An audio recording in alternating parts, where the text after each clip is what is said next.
So good morning. This is our lesson for my Intro to Calculus students. This is a lesson called Antiderivatives. It's the last lesson in Chapter C.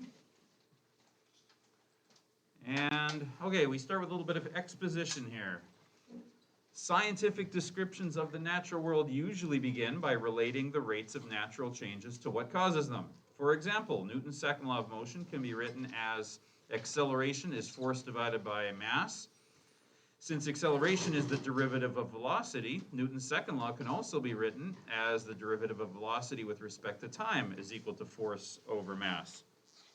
Forces can cause objects to move. However, Newton's second law specifies not the velocity of a moving object, but the rate of change of velocity.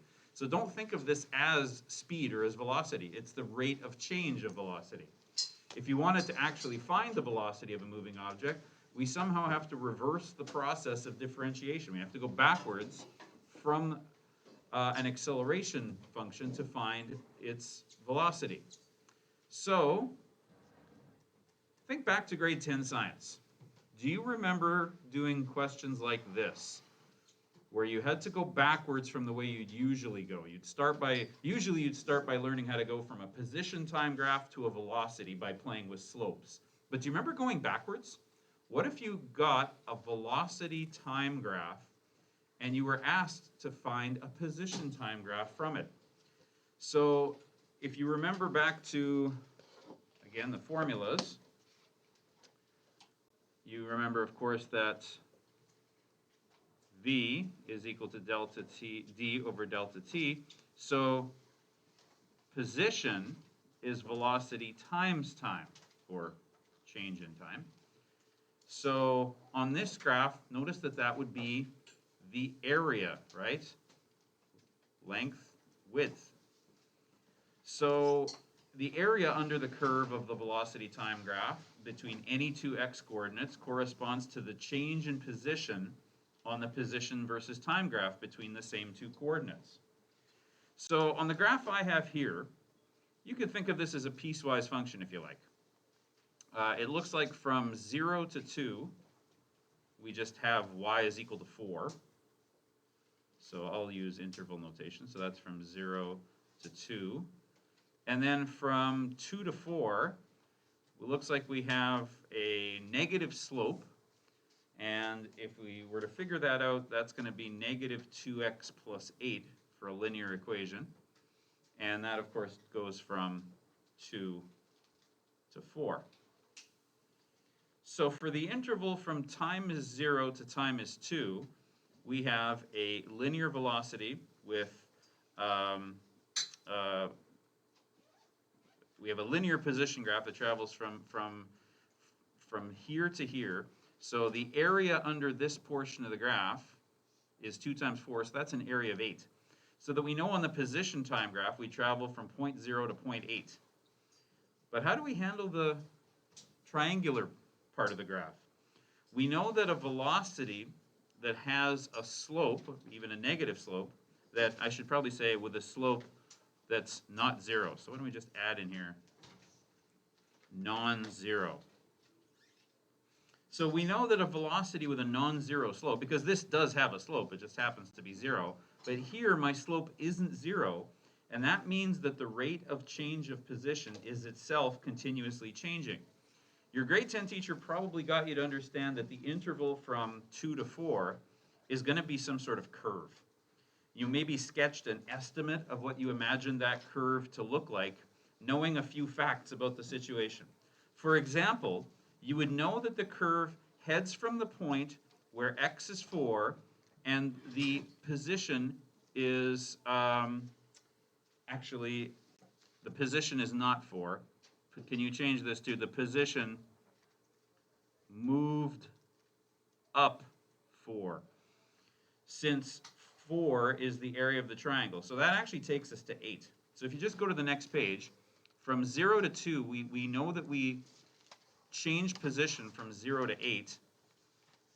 And we know we do it at a constant velocity of 0. So we go from 0 to 8 on the position graph. And let me try to connect those dots with a reasonably straight line. There we go. That's supposed to be a straight line. And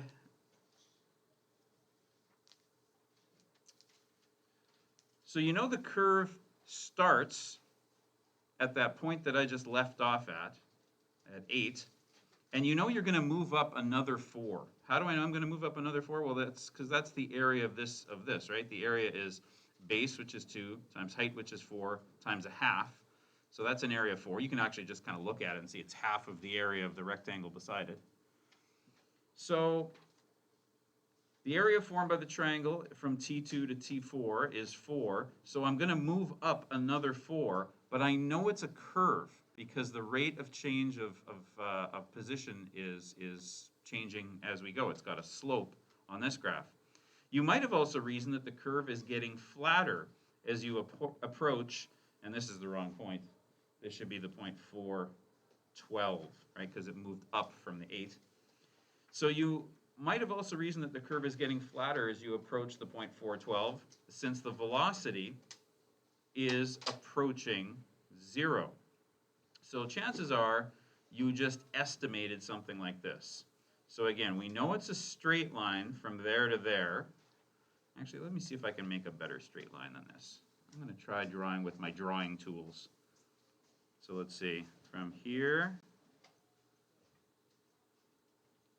to there. That's I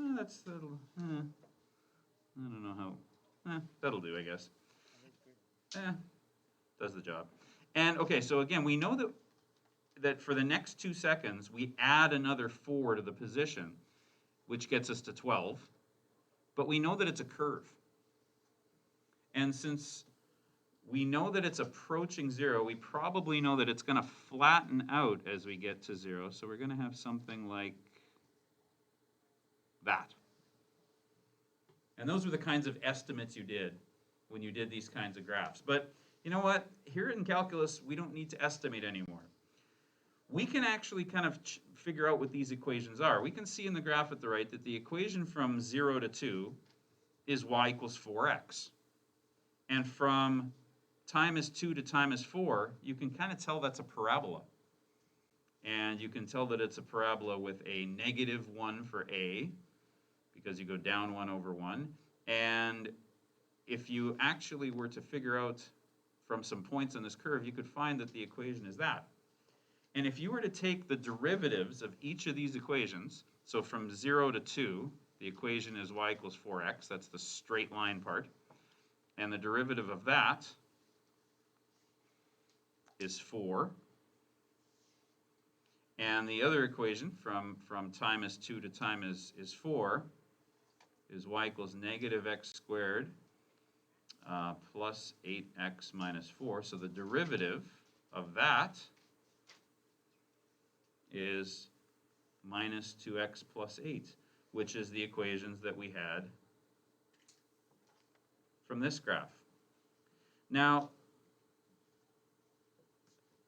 but surely, there must have been a non-graphing technique for doing this backwards, because certainly, even in grade 10, you probably didn't have the skill with a graph to be able to tell what these two equations are. You might have gotten a straight line, but quadratics isn't something you studied till grade 11.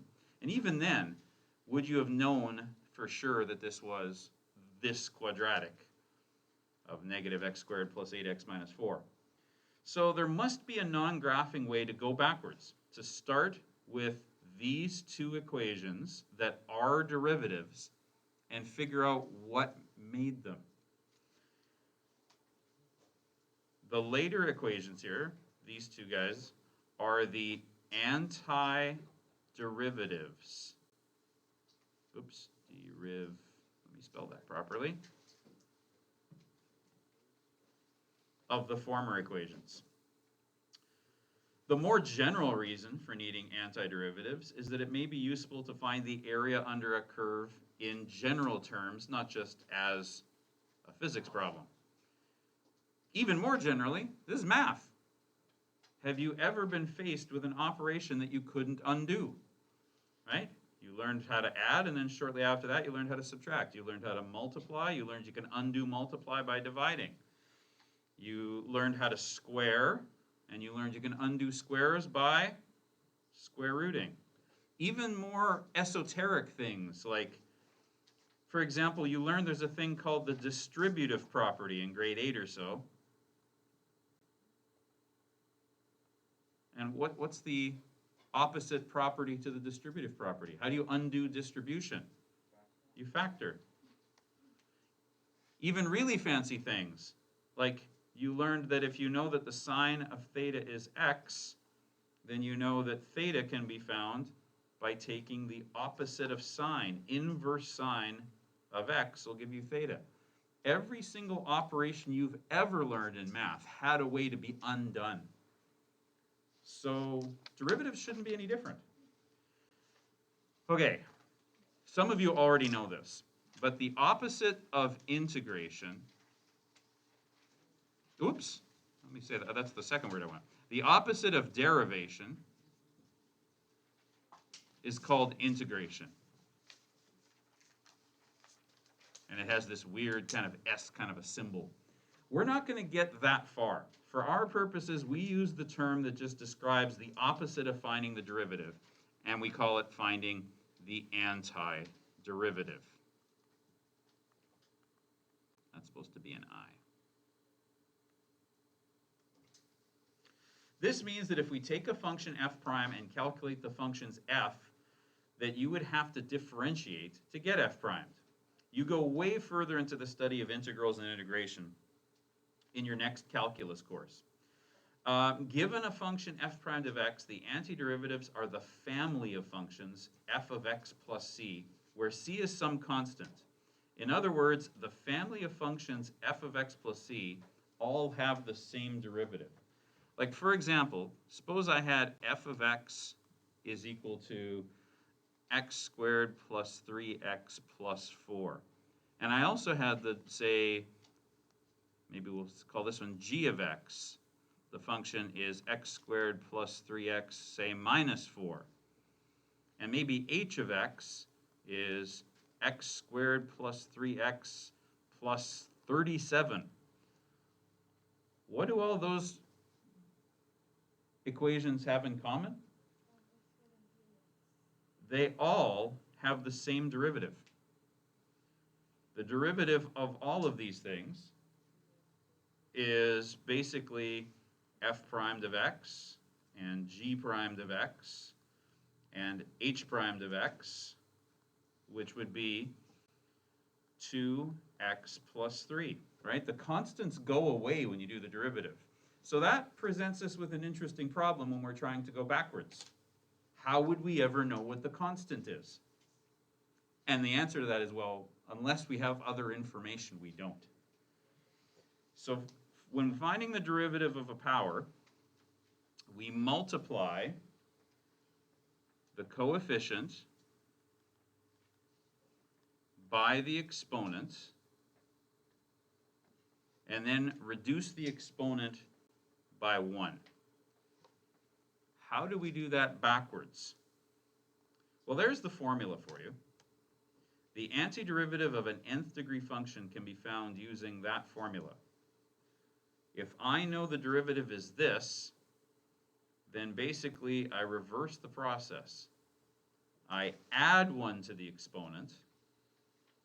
I divide the coefficient by 1 more than the exponent. And I have to put at the end a representation that, oh yeah, there might have been a constant on the original function, but I couldn't really tell you what it is right now. So then I have to put a plus c. Notice n cannot be negative 1. So notice that this formula actually fails if n is negative 1. In the next calculus course, you will learn techniques for dealing with the special function that is the antiderivative of 1 over x. Because think about it, if x has an exponent of negative 1, it's basically this guy here, right? Remember this function? Derivatives of that, antiderivatives of that guy are a little beyond the scope of this course. You'll do them in the next one. All right. Let's start with the two that we started our talk with in our little physics example. Way back at the beginning of this lesson here, go away. We looked at a graph. Actually, why don't I look at the Desmos of it? We looked at the graph of this guy here. There we go. And from 0 to 2, we have 4. So if that's a derivative, what was the function that made it? Okay, so let's see if we can do that backwards. So this is my derivative. So, okay, so let's think about this in terms of, let me get the formula on the screen, of in terms of x. So f primed of x is like saying 4x to the 0. Do we all agree with that? Because x to the power of 0 is just 1. Now let's apply our formula. If this is the derivative, then the original function is to take the a value, which is 4. Maybe I'll write that over here. So the a is 4, and the n is 0.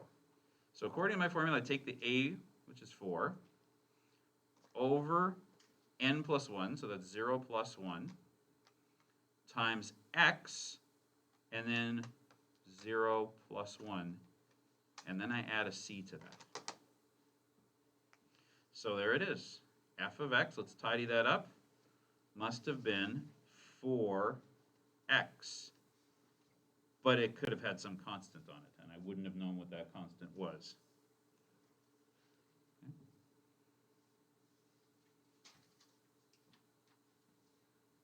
Okay. In the case of the first example, the constant was 0, because it did start at 0, 0. So would you be able to find a c If I had more, okay, the question was, would you be able to find the c? And the answer is yes, but you need another piece of information. Like, suppose I told you a point that it went through. Ah, now I can find c. In fact, that's going to happen in one of our next examples here. All right, let's do the other one. Right? Let's go back to my picture here. Okay, so from time is 2 to time is 4, we have the equation negative 2x plus 8. Right, let me move the cursor over. And negative 2x plus 8 is this part of the function. Okay, so let's find that one.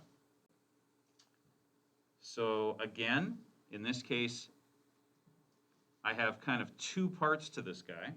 So I have to think of it as f of x is equal to negative 2x, I'll say to the 1, plus 8x to the 0, so that I have some numbers to work with. And on this first one, that means that this must have come from taking the a value and dividing it by 1 more than the exponent, adding 1 to that exponent, and then doing the same thing to this guy. So it's going to be 8 over 0 plus 1 times x to the 0 plus 1 plus some constant. And we call this a general antiderivative because, again, this c could be anything. So it's a general answer. It could be any constant. It could be any number from any real number to infinity. All right, let's tidy that up. So that'd be negative 2 divided by 2, which is negative x. 1 plus 1 is 2. And then plus 8x plus some constant. And it turns out that the constant is something we can figure out this time because we actually know some points, right? Like, for example, we know that this graph this parabola actually ended up having a vertex at 412, right? If, again, go back to what we looked about the function here. I'm kind of cheating by graphing both of these things on the same grid because, you know, one of them's velocity and one of them's position. But you get the idea. It moved up here to this point of 412. So I know 412 is a point on this curve. So since I know that, I can say, all right, that means that when y is 12, f of x and y means the same thing, then x is 4, and I can do a little bit of algebra to figure out what the c is. So rearranging that, I get 12 equals negative 16 plus 32 plus C. Okay. And then from there, that tells me that C would be negative 4, right? Because that'd be negative 16, or positive 16 moved to the other side is negative 16.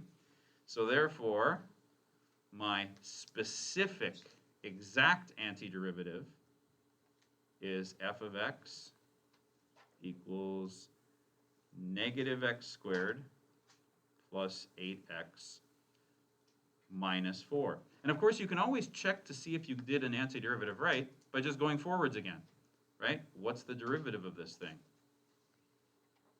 And the derivative of this thing is negative 2x plus 8, which we kind of knew already, right? That's this equation here. And just to prove that we did this right, I actually entered those two equations, 4x, which again gets me from this point to that point, 8. 8. Okay, I can't land right on 8. So there we go, 8. And then the next equation between 2 and 4 is negative x squared plus 8x minus 4. So that's the equation that gets me from here at 8 all the way up to 12. And if I take the derivative of this function f of x, look at that. I get exactly what we started with, our velocity curve. Okay, let's move away from the physics example. Find the general antiderivative of 3x squared minus 8x plus 5. Okay, so let's see if we can do this without writing so much of the formula out. Feel free to look back at the formula if you need to. It's this 3 divided by 1 more than the exponent. Add 1 to the exponent. Minus 8 over 1 more than the exponent. Add 1 to the exponent. Plus this 5 over 1 more than the exponent. Add 1 to the exponent. Plus the original thing that got derived might have had a constant that got lost in the derivative process. Tidying that up, 3 over 3 is 1, so that's x cubed, minus 4x squared, plus 5x, plus some constant. And again, if you want to do a check, just do the derivative. And the derivative would be 3x squared minus 8x plus 5, which is the original question.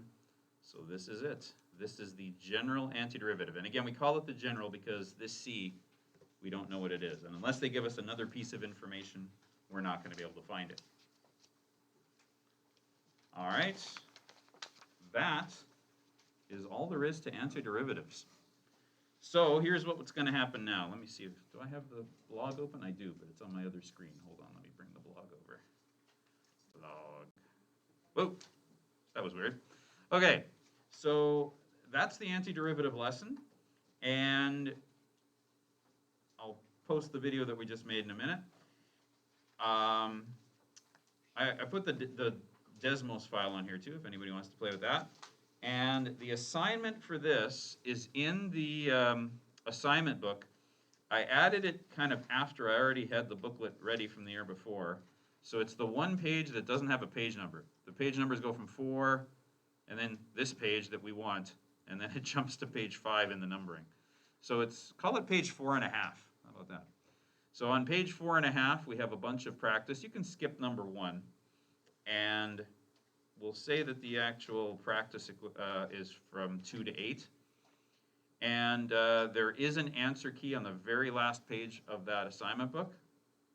We'll give you some time tomorrow to work at these because they take a lot of thinking. You have to completely think backwards now from the way you learned how to do derivatives. And then Tuesday, if anybody's having problems, also, you can have work time, but if anybody's having problems with related rates problems, we could go over some of those. I'm sure there's still some people working on the related rates problems. And then Wednesday, we'll just do kind of a review, ask questions class for either of them, whether it's related rates or antiderivatives.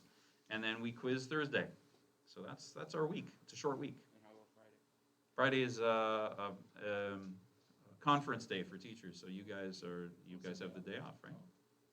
Yeah. Okay, so I'll stop the video. Thanks for watching.